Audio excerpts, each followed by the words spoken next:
Raising the WitchBorn. And as usual, we are joined by Cory, the creator of the WitchBorn. And today we're going to be discussing ninjas and rats. And put together, they make ninja rats, which we call the Guild. Cory, how you doing, man? I know you just got back from vacation. What was it, last Thursday? Yeah, it's just kind of settling into real life again. I made a little list of all the things I got to get done this week, and the shortest one's an hour. The longest one is about 180 hours. So don't know how I'm going to do it all, but I'll figure it out.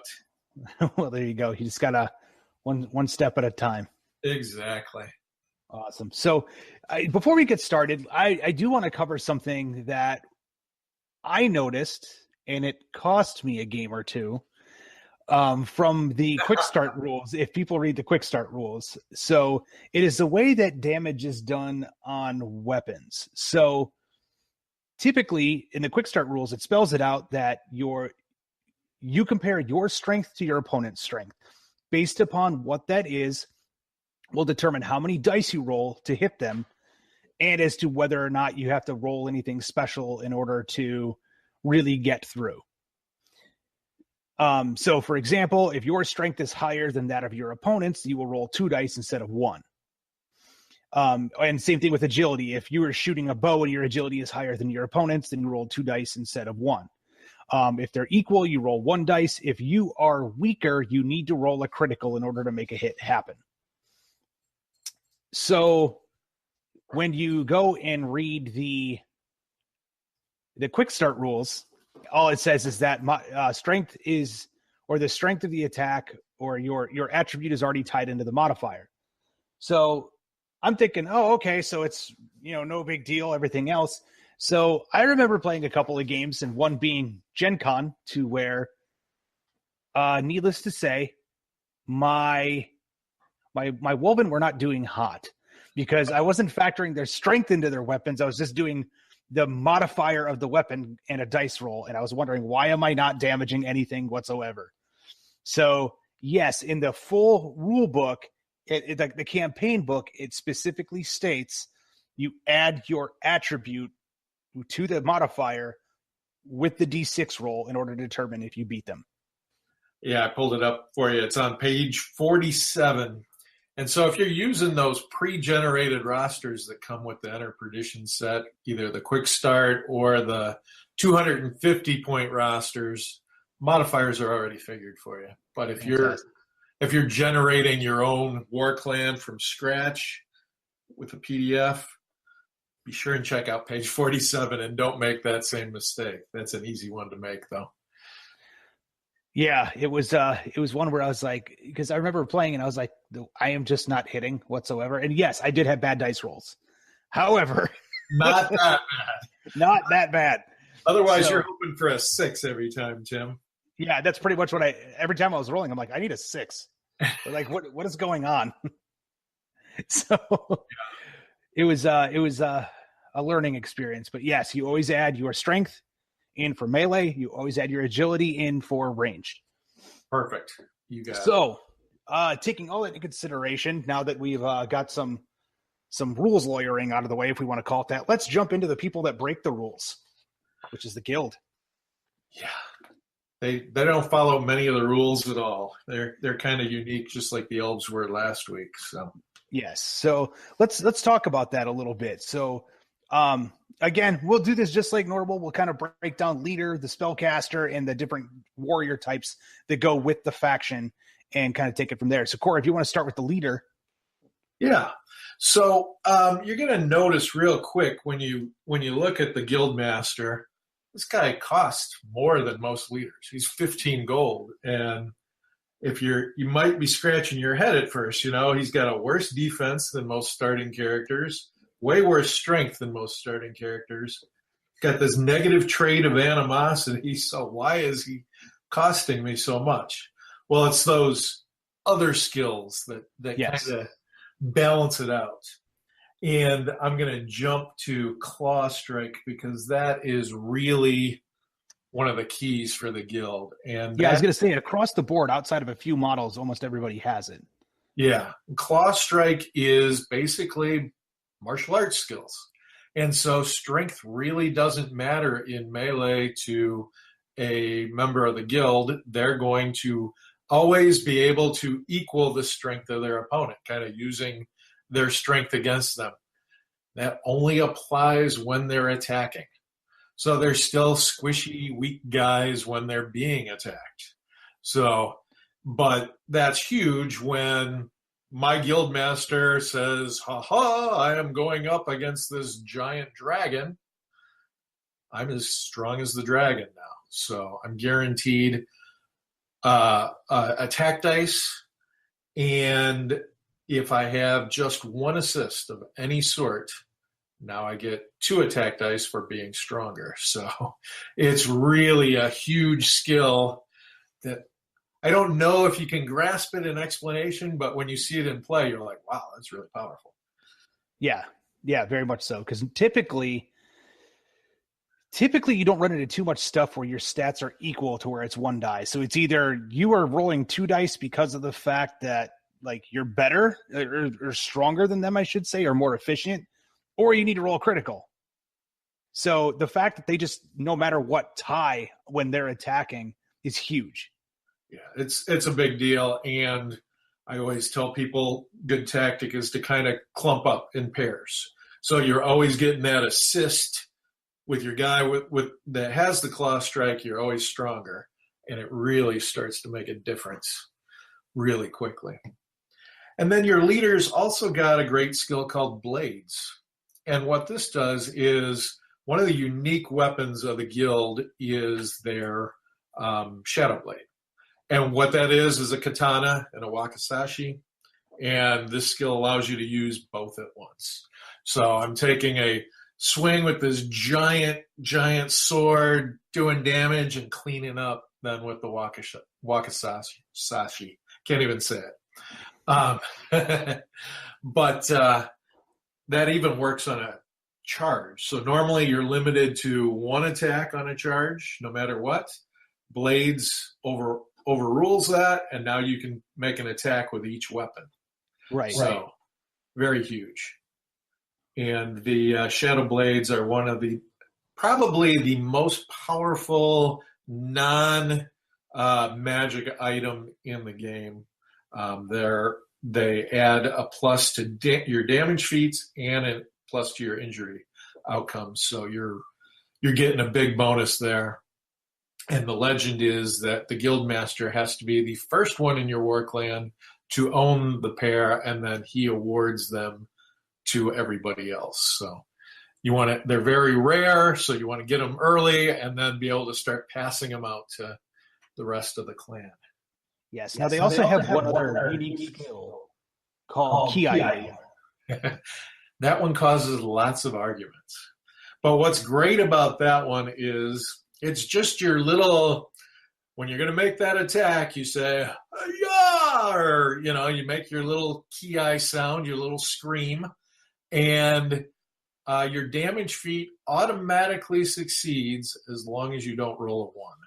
So you're up against that crazy dwarf that we've been talking about for a couple weeks that has a 16 defense, and you're like, well, I'm only a +6 to this.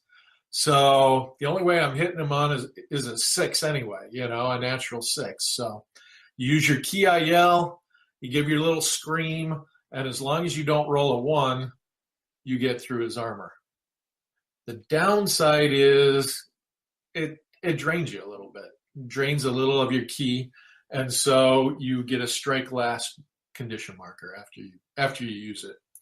Unless you buy another cool item called a key focus, and that allows you to not strike last after using that once per game. So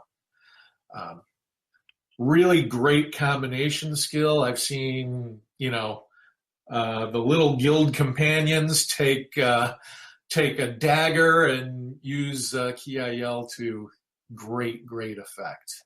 Well, especially with a dagger getting 3 attacks as it is, like that's nasty. Yeah, it is. And then your leader also has that command skill that all leaders have that allows the rest of your war clan to re-roll.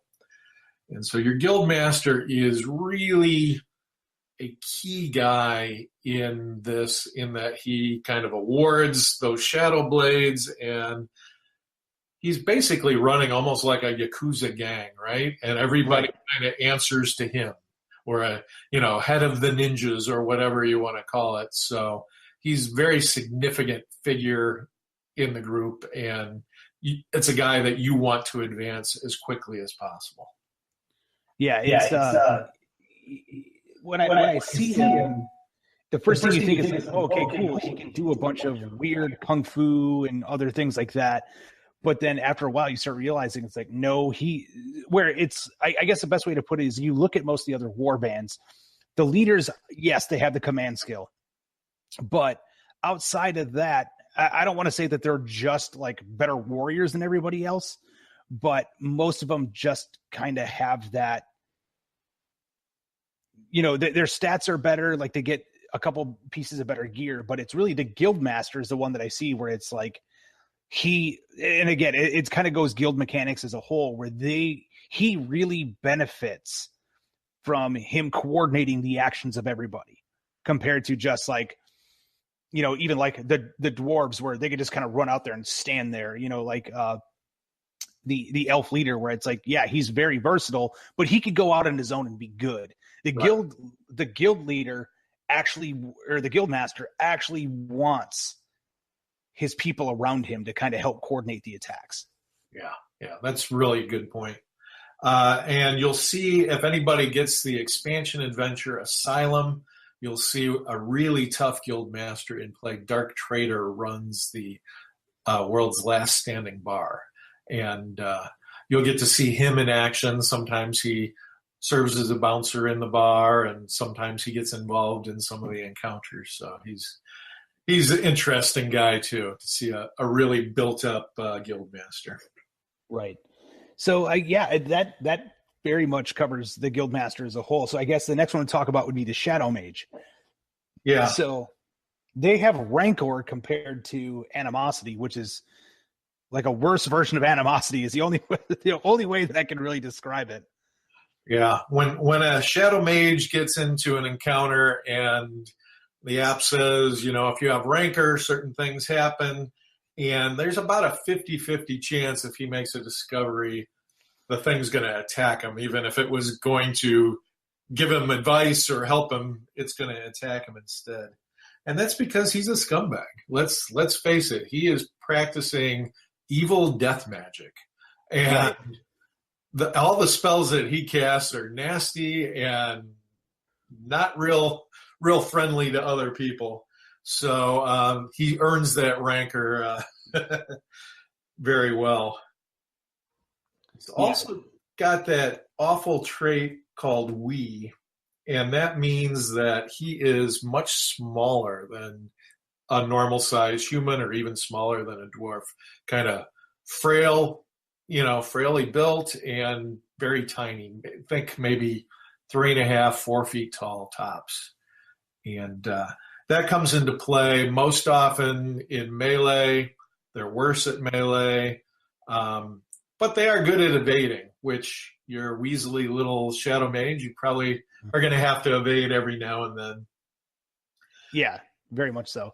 Because I can tell you, just looking at his stats across the board, I'm like, I wouldn't want to get him into combat. He's good at dodging and running away is about what he's good at. And the Shadow Mage is the only one that starts with the master skill Self-Control, which is really powerful skill. People don't really understand how powerful it is until they start playing. But one of the key things that it does is whenever you have one of those condition markers, I'm staggered, I'm shaken, whatever, I don't strike last anymore. So I can take a normal turn, and that'll help me heal faster. That will help me recover from sprinting faster, all those kinds of things, which is wonderful. But one of the biggies that people start to figure out is it also allows you to redraw a kill. If your Shadow Mage is ever killed by the wound deck, right, you get one chance to redraw that, which is pretty huge. And so you start seeing people start putting self-control on some of their other favorite members of the guild as well, because it's like it's very rare to die, and it's very, very rare to have 2 kills in a row. So it will really, really save you if you've built that guy up and you can't afford to lose him. Yeah, I think you and I were talking during the dwarf episode about that very skill, or an ability that grants something Vigor, that's self-control, yeah. like vigor, where it's like the probability of drawing 2 kills in a row was so low, it was like less than 5%. Yeah. I forget at this point, but I know it was definitely low single digits. So yeah, having that on this little scumbag mage running around is definitely a good idea. Yes, you want that, and he has some spells that are just out of this world if you add the expansion. Key one being never overlook the harm spell. It allows you to put poison on several weapons at once, and the guild are very, very well known for their poison, and that is another way of balancing out that lesser strength that they have. They're doing big damage and big injuries depending on what poisons you pick. Yeah, so we'll touch on this a little bit later on, but just to give folks a little bit of a preface, there's actually like 2 pages of poisons. Yeah. So they got a lot of options when it comes time to that. Cool. So we covered the Guildmaster, the Shadow Mage. So I guess from this point, we'll just start going into the normal warriors. Everybody's got, if you want to call it the weakest one, which are usually like low single digits. In this case, it's the Companion. Yeah. Companion's kind of like a geisha, and she is often underestimated. She's, again, really tiny, but she has 2 great skills. One's Jamur. So the first time she attacks another warrior, we're not talking monsters or Witchborn, just warriors, they underestimate her. And so she gets 2 extra attack dice added on to whatever she normally has, and an extra +2 to damage. It's almost like a surprise attack. So she's going in with her dagger or even her claws or whatever and getting that bonus. And you can use it on every single warrior on every single opposing war clan. So it comes in really handy. You might even want to couple that with a skill like Withdraw, which allows you to make the attack and then skip off away. Comes in really handy. And then she has a skill called Undaunted, which is often overlooked too. When you are weaker than your opponent, you need a critical to hit them. Undaunted lets you hit on the shield side and the parry side and the critical side. So it's basically tripling your chance to hit, even though you may only be using 1 dice, or you may be using 3 dice with the Demure attack. At least with Undaunted, even if you're weaker, you don't need that critical hit to land it. So they are very inexpensive and one of the better warriors that you can fill out a war clan with. Yeah, they're 4 points for, really, it's a strength 1. You're hoping to get that 1 really good attack in there and then run away, because they're not going to last past that. Yes. Yeah, you got it. And some people turn them into cut purses too. They're good thieves.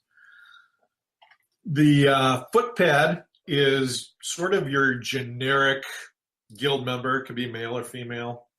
And really what they've got going for them is they start with that claw strike skill. So they're inexpensive. Load them up with whatever weapons you want, or just start them off with claws, and they're decent right away as long as they're on offense. On defense, not so great. Yeah, you definitely, if you can, give them armor if you've got any left over. If you don't, then honestly, it's 7 gold. I wouldn't bother. Yeah. So. Yeah. And then we start stepping into the big boys. Yeah. This is where there's a jump. For anybody who's listening, there's a significant jump in cost. Yeah, the Enforcer is 5 gold more than your footpad. And in addition to Claw Strike, he has a great master skill called Dragon Spirit. And what Dragon Spirit does is it enhances his martial arts even more. So he is now always guaranteed to be stronger than every opponent that he faces. So Right. he's always getting that bonus attack die, even when he's solo. He doesn't need that assist anymore. He's on his own. He can just wreak havoc. And I've seen it with guys with Shadow Blades on their enforcers. They are just bad news. Yeah, I was gonna say that's a pretty disgusting combo. It really is. Yeah, so enforcers, I guess the best way to put it, they are the heavy hitters of the guild. Yeah. Not so much on the taking it, but on the dishing it out, yes, very much so. And then we've got the Night Runners, even a little more expensive. Now we're up to 14 gold. This guy, when you first look at him, you're like, gosh, why is he so expensive? Well, there's a bunch of reasons. He's got a 9 speed. 9 speed is insane. I mean, an average guy's going 6, so you're going 50% farther on every move. And an average charge is 3. They can charge 5 and still throw throwing stars or some other kind of missile. So that's really huge. The other thing that people overlook until you get into the advanced rules is at 9 speed, you get a bonus attack with every weapon you own. So let's say throwing stars, normally you get 3 tosses per turn because they're really fast. Your Night Runner gets 4. Right. Off the bat. Should he get a speed increase early on, take him up to a 10 speed, 10 is the next cutoff for another extra attack. So you can get up to 5 throwing star attacks in a turn. So, when you're comparing that to the dwarf with 1 crossbow shot and this guy's doing 5. Just pelting. Yeah. So they get nasty quick. They do have the negative traits of animosity and they're tiny little guys. But they do have sidestep, which allows them, when somebody does close with them, they can only make 1 melee attack on them because they're so able to dodge that they can kind of sidestep a guy with multiple attacks, which comes in huge over time.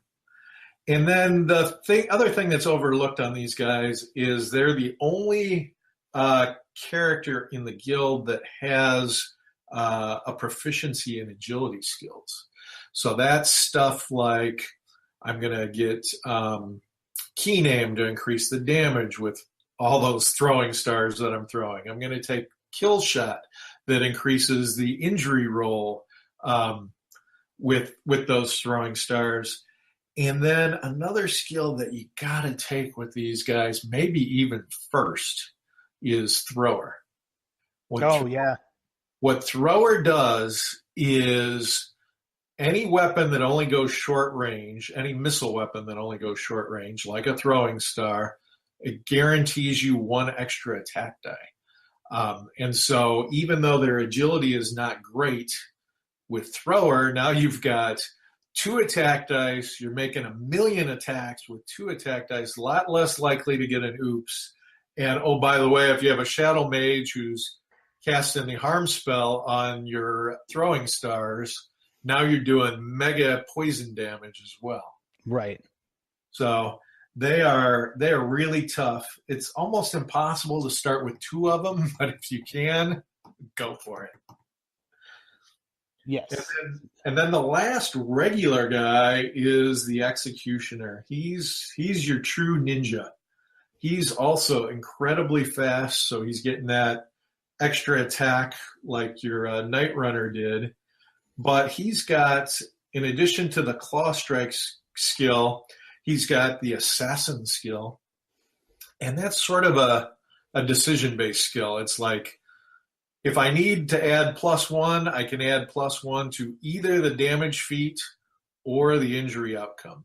So it's like, oh, I didn't get through your armor. I'm going to throw a +1 on that and get through your armor, and then just roll a normal injury. Or if I did roll high enough to get through your defense, now I get to add +1 to that injury roll. And so I'm wounding somebody on a 5 or a 6 instead of just a 6. So it makes a big difference there.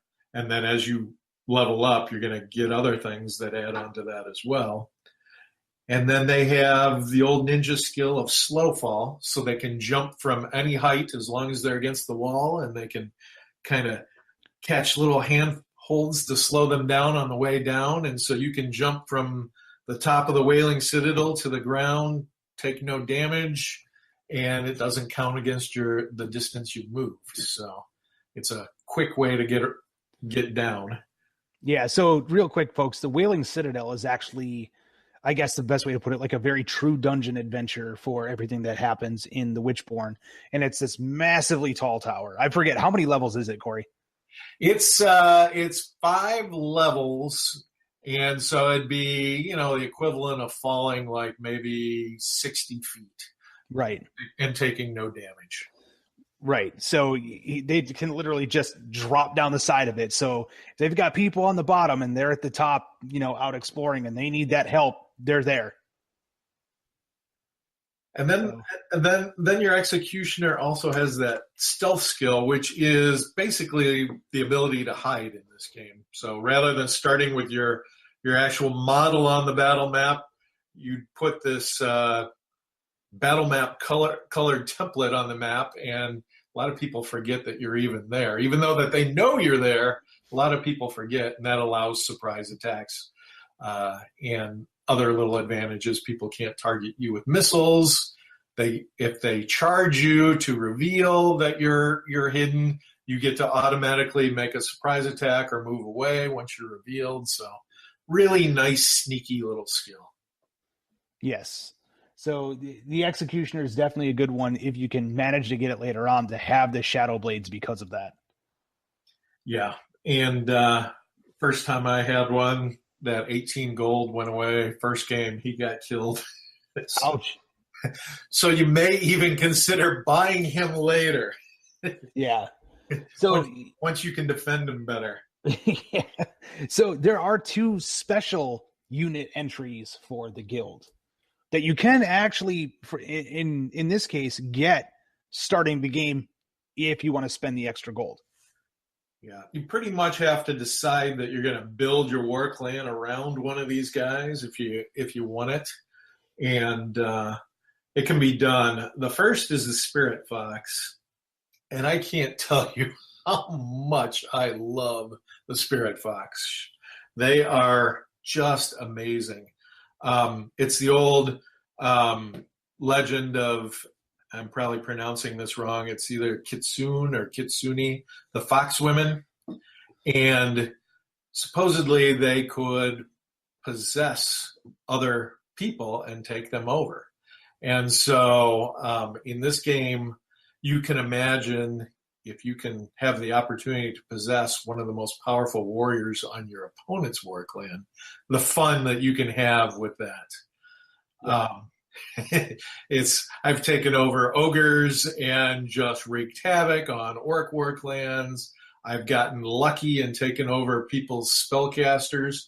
The higher the psyche of the opponent, the harder it is to do. But I've managed to succeed almost every game I've ever played, and it just changes things. But again, they're hard to get, they're expensive, and very cool to have. Very cool to have. Yeah, so they also have Ghost Walk and Shapeshifter are their other 2 abilities. Yeah. The Shapeshifter is, they can anytime take the form of a guild footpad, and they tend to try and fit in and fall in love with a member of the war clan. And so there's somebody that your Spirit Fox is always devoted to. And when she's in her natural form, her fox form, she'll have anywhere from 3 to 7 tails. And so if you're a real stickler, you'll have to buy at least 3 fox models and cut the tails off too and add them on. But or be good with that green stuff. Yeah, or be really good with the green stuff. Good point. Right. Usually, as long as somebody's got a fox model out there. And Tim's friend Patrick Keith actually makes a really cool Kitsune miniature, so probably check that out from Bombshell. Oh yeah, that would be the one I would recommend right off the bat. Yeah, very cool. And then the last and definitely not least by any stretch of the imagination, the Big Basher, the one that you are going to be pretty much running this model of Guildmaster and nothing but foot pads, is the Oni. Yeah, the Oni is, in essence, a red-skinned demon, and you summon him, and he works for you. But it's brutal training that they go through to actually serve the guild, and you'll have to pick one member of your war clan to be the Oni's master. And don't broadcast this to any of your opponents, because if the master leaves the battle mat from a wound or any other reason, so does the Oni. So you're losing your 24 gold piece investment anytime you lose the master. So right, keep the Oni safe and keep the master safe. Now the worst skill that the Oni has, or worst trait that the Oni has, is that feast trait. And that's the same as WitchBorn. If somebody is wounded on the board, it's drawn to that scent of blood, and you may have him over here wanting to do this, and he's going to go over there doing whatever he wants because he wants to eat. And so yes. I recommend buying an Oni shackle, and any member of your war clan can kind of grab that shackle and pull him off the body, because there's no rule against him actually eating a member of your own war clan either. Right, I was going to say, that's it's kind of a double-edged sword there.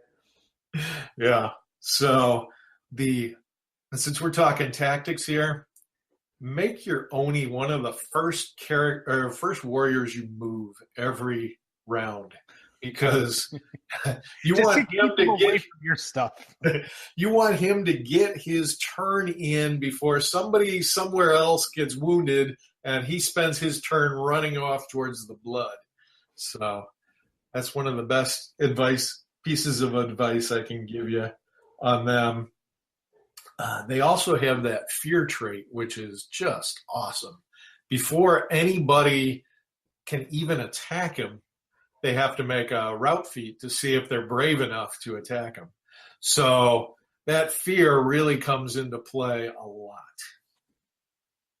Yeah, very much so. And then, of course, they have Fury. Yep. Which is basically just a nice reroll in combat. If they fail to hit, they're pissed off and they're going to reroll again. And then the two huge ones, two huge defensive ones, are Regenerate and Tough Hide. So Tough Hide's almost like having a dwarf with a shield, except you don't have to own the shield. So it's just your hide is so tough, it blocks any shield hits there are. And then the Regenerate is you can't get rid of this guy. So even when you do wound him, you knock him down, and he's going to slowly continue healing like a troll and come back unless you got some fire to burn him and stop the regeneration process, or slow the regeneration right process. Or just have enough people mob up on him to just keep hitting him until he goes away. Yeah, exactly. So do not mess with an Oni. I recommend the Spirit Fox and the Oni wholeheartly, and you are allowed to have two Onis in your war clan. I've never achieved that yet because it's an expensive it is expensive way to get there, but players who have, it's just beautiful sight. Right. So yeah, I mean, again, lots of unique stuff with just the basic guild. And the different way that you can run them. So I guess the next thing to jump into would be their gear. So again, we talked about how like the guild kind of cheat. Like they don't follow the same rules as everybody else because they can all kind of, for the most part, they can all match strength and do a lot of other crazy stuff in there in order to make sure that they're always striking the most efficiently. Defense, not that much. So we didn't really talk about that too much, but when it comes time to getting hit back, the guild are probably the squishiest in the game, hands down. Yeah, outside of the Oni. Yeah, we call them one of our playtesters coined the term glass cannons. They're so fragile but so powerful that you just want to you just want to keep them safe, but yet you know that you pack a punch. Right. So you almost have to decide, when do I want to get involved in combat? You can't be like the dwarves and just go up there and like just take it back. Like that's not how the guild work. If they're taking it back, they're probably removed from the board. Yep. I usually run mine out in pairs or trios and try and pick off stragglers. I don't ever want to go toe-to-toe, 6-on-6. I want to do 2 or 3-on-1 whenever possible, and I'm going to rip through the guys so fast. But in a fair fight, I don't like my odds quite as well. Yeah, I could definitely see that. So yeah, let's dive into the guild equipment. We'll start with the weapons, because we kind of skipped some skills, but there's so many skills that they have that tie to specific weapons. One of the big ones being the shadow blades that will kind of we'll fit those in here as we go, I guess is the best way to put it. Yeah. There's a lot of great ones. If you're a fan of martial arts movies, ninjas, that kind of stuff, pretty much everything you've seen in the movies, you've got access to here. You know, from your bow staff to your fighting claws to your garrots, even a big iron club for your oni. Tim's a fan of the poison ring. Yes. As long as you put a little poison on that little ring, you can get a nice little bonus every time. Yeah, well, and so this is the one thing that I was going to mention is just based upon your generic stats going across the board, right? So most of your weapons are usually fall within like a -1 to a +1 modifier to your strength. The poison ring, even without a poison, is a 0 modifier. So even if for some reason the poison comes off the ring, or you only got a one-shot use on the poison, it's not like you're unarmed without it. Exactly. It's still decent for what it does. Obviously, it's much better with the poison on it, but it's not a slouch weapon. Like I would almost prefer the poison ring over the dagger, except for the fact that you can throw a dagger. When it comes time to melee combat, I would take the poison ring over a dagger. It's 1 less attack, but I'm also not -2 to my damage modifier. Yep. And you can even string one of those on your garrote. And if you got a little poison, you're on there choking out a guy, and he's taking poison damage on top of that. So yeah. So speaking of the garrote, let's talk about that, because this is a weapon that doesn't have an injury modifier. It just has locked on. So what does locked on do? So that's a skill that orc war dogs mostly have. But what it is it's nice is if you hit a guy, you get through his armor with his damage feat, you always roll that injury outcome. And most times you don't roll that 6 and get a wound first time. And that means you got that guy kind of in that death grip with that garrote. And the next time you don't have to roll to hit or damage him. You just automatically get to roll the injury and keep adding to that every time. So even if you only stagger him the first time, you got him stunned the next time and wounded the third time. If you stun him the first time, he's a goner, Right. So it's great. It saves you a lot of dice rolls, and really an inexpensive weapon. It's only 1 gold.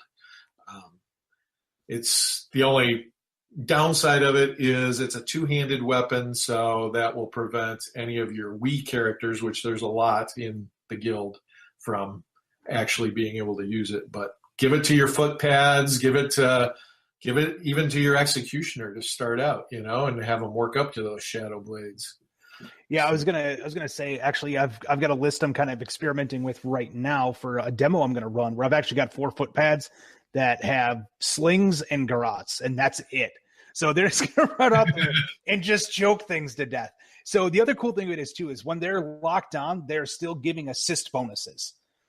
So that means if they lock onto somebody and they're choking them out, there's nothing stopping your guildmaster from coming by and just finishing them off, or somebody else from coming over and just, giving that good gut stab and just finishing them off. Yeah, that's a great tactic. And you can just get all the bonuses that you can. And that's where we're talking like guild are one of the teams that you really want to team guys up with more than others. we had thrown out the shadow blades earlier and how essential they are to the game. I mean, that's your katana, and obviously it's the most expensive weapon the guild has. They're 10 gold. 10 gold. But there are some skills that stack with that weapon as well. Yeah, quite a bit actually. Yeah. One of the big ones that people tend to take early on is called Mantis Stance, because it's just a basic skill. And what it does is it allows you to add your psyche to your defense score. Because basically you're holding your katana out there and you're anticipating all the blocks and blows and everything that your opponent's going to do. And so the Mantis Stance allows you to increase your defense by at least 2, but in the case of the Guildmaster, it's by 3. And that's not to say you don't get psyche bumps along the way that improve your psyche score.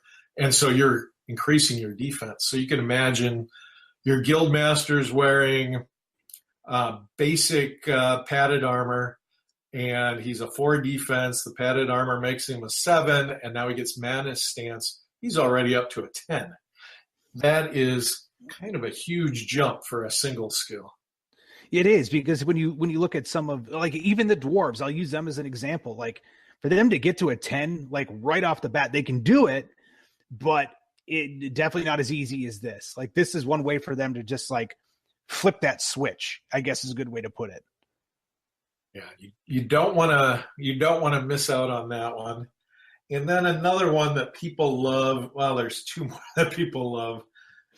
I can't even forget about the sword art. Sword art is that it's kind of like Iajitsu, right? I don't know. It's probably my favorite. And it's basically, I can unsheath my shadow blade, whack you really hard, and resheath it before you even blink.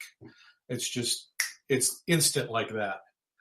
And what it allows you to do is, it's kind of like Demure with the companion. The first time you encounter any warrior on the board, they're not expecting your blinding speed. And so you get 2 extra attack dice and +2 to damage on that first time that you attack. And it does add some other skills, because it's a very spiritual, mental skill as well, right? So it makes you fearless, which is huge, and it gives you quickness, which is amazing with that shadow blade. Normally, you only get 1 attack with a shadow blade, so taking 2 attacks after you get your free sort of surprise attack on the same opponent, you're going to be whittling them down really quickly. Yeah, which is really, really crazy. So, and that was the thing I liked about it, is the fact that if you were lining up whoever's using the shadow blades and they have sword art, the stack that you can get from, again, that surprise attack. So let's kind of talk about that a little bit, as far as like you're stacking it with, say, doubling up on somebody. So they're getting they have the advantages of the double up, but at the same time, you're getting that overall just boom strike right off the bat. So even if you got something like a companion who's on somebody, and that first time just jumps in there with the dagger, starts going crazy, and then somebody with sword art comes along and it's like boom, boom, and it's almost, I don't want to say a guaranteed like wipe them off the board, but there is enough bonus and stacks in there where the probability of removing a model from the game with just that 1-2 punch from a companion and anybody that has sword art and the shadow blades is like 60% chance, like from completely healthy, they're standing there doing fine, to just go ahead and remove that bottle from the table. Yeah, you can take someone to their knees really quick. Now, we do have to mention that it's a very honorable skill. So it doesn't combine with things like cleave and dirty tricks and disarm and poison and that Kia yell. And so you got to kind of weigh how you use it, because it's like a skill you might give your executioner, you might give it to your enforcer. Your guildmaster's never going to be able to get sword art because he's already a bit of a scumbag, and so you got to decide who's going to follow that honorable path and fight fairly. Right. So again, it kind of, you have to balance it out. How do you want to go about doing this? So it's it definitely is food for thought, but stacking it on, say, an executioner or something like that, where it's like suddenly they're just disgusting, popping out of the shadows. If they haven't even seen you yet and you pull off sword art, like that's just, ugh. Like that's a good way to just make sure everybody at the table focuses in on you right now, but you also send a message not to screw with that guy. So it's a double-edged sword, but you're going to do it. And again, depending on how you stack it with that first initial attack, you have a very good chance of just removing a model from the table. Again, killing all comes down to whatever pops up on the app, but wounding models still takes them out of the game. So that right there, that's all you got to do. Like we were talking last, a couple episodes ago about like the Jarl and how tough they are, or even the Carls for that matter. Like when you can just walk up to a Carl and go, yep, out of here. Like suddenly you send a message to the rest of the board that, okay, that guy's not to be messed with, especially on one-on-one. And then guess who they're targeting. So hopefully you got that mantis stance, right? Yeah. The other two that you really want with your Shadow Blades, I always make this tough on you, right? There's going to be a million great skills. There's Blade Dancer, which is kind of a no-brainer because that's an easy skill to get if you have Shadow Blades, but it adds +3 to damage. So your sword's already +1, and now you're adding +3. Now you're up to +4 with your just off the blades abilities there. So can't pass that one up. And then that last one there is Whirlwind, Tim. Yeah. And that one is a great one. Doesn't combine with sword art, but so you kind of choose who's going to have Whirlwind, who's going to have sword art, but it's using that katana two-handed, and I'm in a pack. I've got all these dwarves have charged me because they've seen how tough I am. So I'm going to make that whirlwind attack, and I'm allowed to make a swing on every opponent within reach. Right. So this is like a nasty, nasty, nasty upgrade to the butterfly kick. Yeah, it is. It is just ugly because now I've got this amazing sword that I've built up, and I'm getting to make one attack on, 2 or more opponents. I mean, I hope I'm really surrounded. And the little surprise for everybody is each guy that I manage to hit and get through their defense, when I roll that injury outcome with the whirlwind attack, it's +2 on each one of those rolls. So now I am wounding somebody on a 4, 5, or 6 instead of just a 6. And I'm stunning them on anything but a 1. So it's just brutal.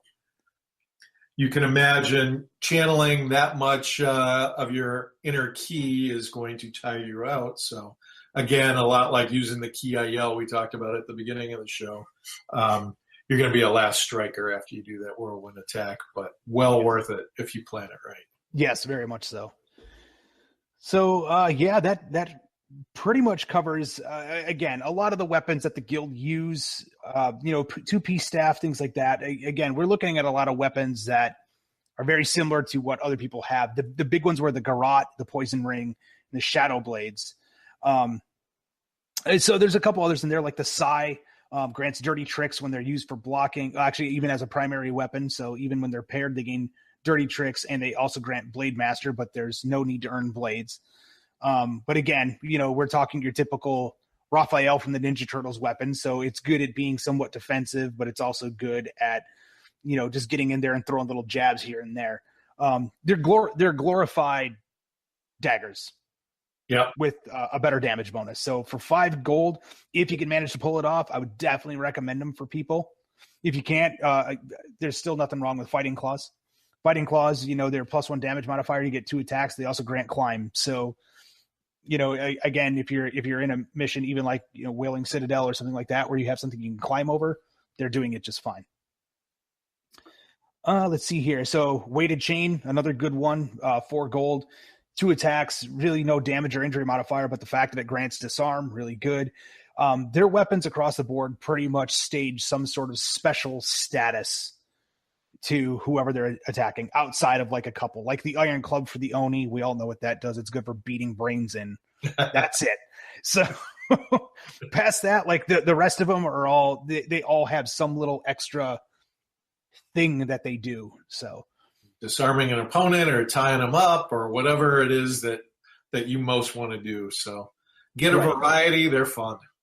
Right. So then we get into the ranged weapons. You've got your dagger, which again, if you buy one, you have a thrown dagger as well. So 1 gold for throwing daggers, not bad.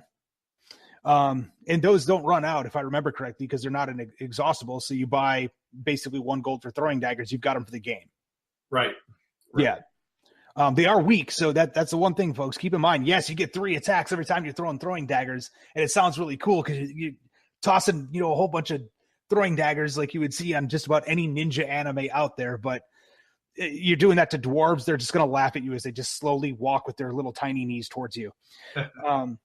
Blowpipe, really good one. It's great for the surprise attacks. But its big key thing is the fact that it just holds on to poisons. Yeah. And get that poison and combine it with a guy that has stealth, and you don't reveal yourself when you fire your blowpipe with stealth. So you're getting the bonus of the surprise attack and you're getting that poison. So it's really nasty. Yeah. I don't want to say it's an auto include for your executioner, but it's kind of an auto include for your executioner. And it's so cheap. So yes, for 1 gold. I mean, sure. Yeah. The damage is meh. But at the same time, a couple of games in, you're going to have somebody that can make poisons. And then now that 1 gold blowpipe becomes probably one of the nastiest things that you have in your arsenal. Then you've got your 2 kinds of throwing stars. You got the basic ones that we talked about pretty extensively. And then the fire stars do a little bit more damage. That's why people like them. More damage, better injury roll, but less attacks, fewer attacks. They're a little slower weapon, but still getting 2 to 3 shots per turn. So you're not gonna miss out on that at all. And then Tim's sling there, cheapest weapon in the game, and pretty horrible, but you can get lucky with a lot of attacks. The fact you're getting 2 attacks every time and the sling bullets. So here's the thing: the sling is a half gold piece. There's no reason why you shouldn't spend the half gold piece on sling bullets. Because right there, so a sling normally is a damage modifier of -2. Sling bullets are a +1. So when you're using sling bullets, now you're at just a -1 damage modifier, and you're getting 2 shots at long range for 1 gold. You can't really go wrong with that too much, especially for like the guild. They don't have any bow and arrow, so this is their best option for a long range attack. It's their only long range attack. So it's your sling or it's a nothing. You get closer, right? So yeah. Then one of the special, again, where the blowpipe kind of comes in. Now it is an artifact, so take that for what it is the eye closer, which is a blow dart type that actually it has distract, and it's basically, instead of doing damage, you just basically blinded them.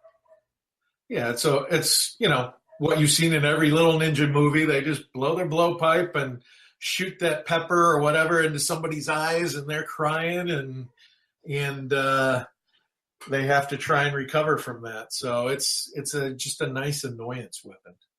Yes, and you can switch back and forth. You can blow darts, you can shoot eye closers, whatever you need to do. Yes. So that covers for the most part their stuff. Now mounts, we talk a little bit about, but really they just have your standard warhorse for 7 gold, just a charger. If you love samurais on mounts, you can do it. Right, exactly. Past that, armor-wise, they don't have anything that really sticks out. They kind of have like the quilted Oni armor, which basically is it's an armor that's specifically fitted for them. They have great armor, which are iron plates. Gives them fearsome skills. So again, that's your full samurai outfit. Right. So Big, scary mask of some kind of monster, and right. And then their form of a shield, if you want to call it that, is the War Fan. So it's a folded fan, grants a fend skill, serves as a prerequisite weapon, limits your warrior to one-handed weapons, which, again, most of their weapons, they're the nasty stuff. Again, it's kind of one of those things you have to balance out. A lot of their nasty weapons that have extra stuff are two-handed. So you really have to kind of determine how you want to build your war clan. And a war fan is cool, but you have to decide that person's not going to have one of their best weapons, I guess is a good way to put it. It's kind of cool because you can block all those parry attacks that hit you with that fan. Yes. And of course, like one of the big things in here, if you're playing the Searchers, is it also cools your Parched Warrior. So it is a fan. It works. It works like a fan would, which doesn't seem like a big deal until, well, you play the Searchers and you'll figure it out. And it makes your companions cute. So, Yeah, exactly. There you go. For 6 gold, why not? So let's talk about one of the bigger sections now. Because again, we're trying to keep this podcast limited as far as its time running, and we would go over by a lot. We're actually running over now as it is. But poisons. Let's talk about poisons and just kind of like, I guess, a general sense of what poisons do in the game, because nobody uses it better than the guild. Yeah, it is just your way of cheating, right? It's like, right. What do I want to do to make up for the fact that I don't have a lot of strength or my agility isn't great? I'm going to coat my weapons with poison. And there's a lot of different types. Most will either add damage to a melee weapon or add damage to a missile weapon, or they're going to affect your injury rolls and improve those. So you've got to sort through this whole list. I don't know, there's 10 or 15 in there. There's a lot. That, and kind of read each description and kind of, understand what it is. And as you can imagine, the more expensive the poison is, probably the meaner it is. Basilisk venom is one of the absolute meanest. And what that allows you to do is when you apply it to your weapon and you wound somebody in battle, rather than drawing 1 wound result, you get to draw 2 wound results for them, which strategically is great because I'm getting shadow points for every wound that I cause. So now I'm kind of doubling the wounds that I cause, and you're really pissing off your opponent because he's got 2 wounds that he has to potentially cure now on his side. So use Basilisk Venom only when you know that you're safe. Yeah. People are coming for you if you got that. Yeah, because again, so the thing with poisons to keep in mind, folks, is that the moment they're all in expendable gear. So unless you're making multiples of Basilisk Venom, which can get expensive, especially at 5 gold per dose, every time. So I throw a dagger with Basilisk Venom. If I miss, I'm done. Like, I just wasted 5 gold. But if I hit with it, it's great. But in order for me to sit there and say I can coat like multiple throwing daggers with Basilisk Venom, it's just not, unless I'm just raking in the gold left and right, it's just not happening. But at the same time, that's the first character everyone's going to kill every game. And normally elves are immune to poison, so one you don't want to pass on is Elfwort if you end up playing a lot of elves. It's the only thing, it kind of intoxicates them, makes them a little drunk rather than really hurting them. And so it's going to slow them down immensely if you hit them with Elfwort. And it's one of those super overlooked poisons, and as popular as elves are, load up. No, especially when you got that Spriggan barreling down on you. Then another one that I wouldn't overlook, this one really isn't a poison. It's the last one on the list there, the Wraithroot. Yeah. That one, if you're not playing advanced rules with mages, get some Wraithroot. And what that does is when your warrior is wounded in the game, you consume the Wraithroot right away. And again, it's expendable. It's a one-time use. but you're going to get a few more rounds with that character in the game before he actually collapses. I got to actually read it here because it's 4 more turns. He gets to fight 4 more turns, and in a game that usually goes 6 to 8 turns, 4 more turns is a big deal. Yeah, it is. Especially if he just lasts to the end of the game that way. Like if it's 2 turns left of the game and they pop that, well, for all intents and purposes, they're still standing. Yeah. And so it's a nice little cheat. And, it has pissed me off more than once going up against a guild master. One guy has a 16 defense guild master, and you finally whittle him down. You finally wound him. And then he goes right through, and you're like, what? No! That's when you say, I hate this game, and then you realize you're the one that made the game, and then you just existential crisis all the way around. But so, yeah, folks, to summarize, if you want to cheat, you play the guild. You do. Oh, awesome. Well, Cory, thanks for joining us again. And this next week, we're actually going to be jumping into one that some people have been asking for, the Norn. So, folks, stick around for next episode, and we will see you next time.